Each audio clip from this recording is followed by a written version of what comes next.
This program is produced by Willie Pollard.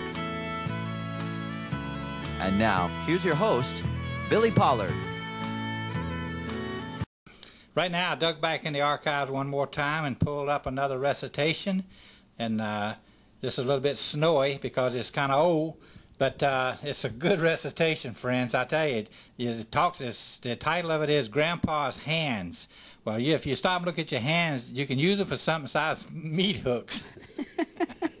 They can be used for a number of things, as Grandpa explains it to his grandson. So enjoy as I do the recitation of Grandpa's Hands.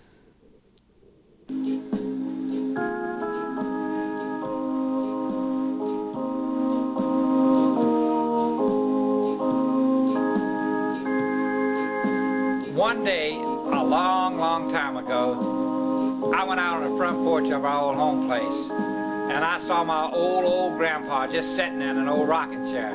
He wasn't rocking, he was just sitting there, not saying a word, just looking down at his hands. So I got me a chair and got real close to Grandpa and sat there for quite a while. He just kept sitting there looking down at his hands. So finally, after sitting there for a while, I said, "Grandpa, are you all right?" So he raised his head, looked over at me, smiled, and said, "Yes, son, I'm fine." And in a real strong voice, he said, "But thanks for asking." I said, "Grandpa, I didn't mean to disturb you, but I just saw you sitting there looking down at your hands, not saying anything, and I wanted to make sure you were all right." So Grandpa then looked over at me and said, "Son, have you ever really looked at your hands? I mean, really looked at your hands?" So I opened up my hands, palms up, and then palms down. I said, "Grandpa, no, I don't think I really have ever really looked at my hands." Then Grandpa smiled and he related his story to me, and it's one that I'll never forget as long as I live. He said, "Son, stop and think for a minute about the hands you have and how they have served you throughout your years. You see, my hands, even though they are now wrinkled, swivel up, and weak, have been my tools I've used all my long life to reach out and grab and embrace life. They braced and caught me when I fell as a toddler to the floor. They put food in my mouth and clothes on my back. And when as a child, my mom taught me to fold them when I prayed. They've tied my shoes and pulled up my boots, held my rifle, and wiped the tears from my eyes when I went off to war. They've been dirty, scraped, raw, swollen, and bent. They were clumsy and uneasy when I tried to hold my first newborn son. Decorated with my wedding band, they showed the world that I was married to a special lady, your grandma.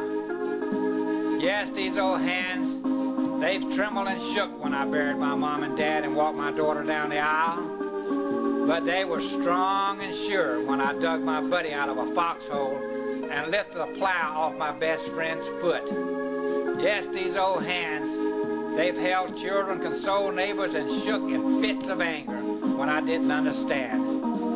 They've covered my face, combed my hair, and washed and cleansed the rest of my body. Nowadays, when not much else works, these old hands, they hold me up and they lay me down, and they still fold when I pray. They're a reminder of the ruggedness of my life. But most importantly, it will be these hands that God will reach out and take when he leads me home. And finally, with these hands, he'll lift me to his side and I'll touch the face of Christ. I can still remember when God took Grandpa by his hands and took him home. So now, every time my hands hurt or I stroke the face of my wife and kids, I think of my dear old Grandpa. I know he has been stroked and caressed and held by the hands of God. I too want to touch the face of God and feel his hands upon my face.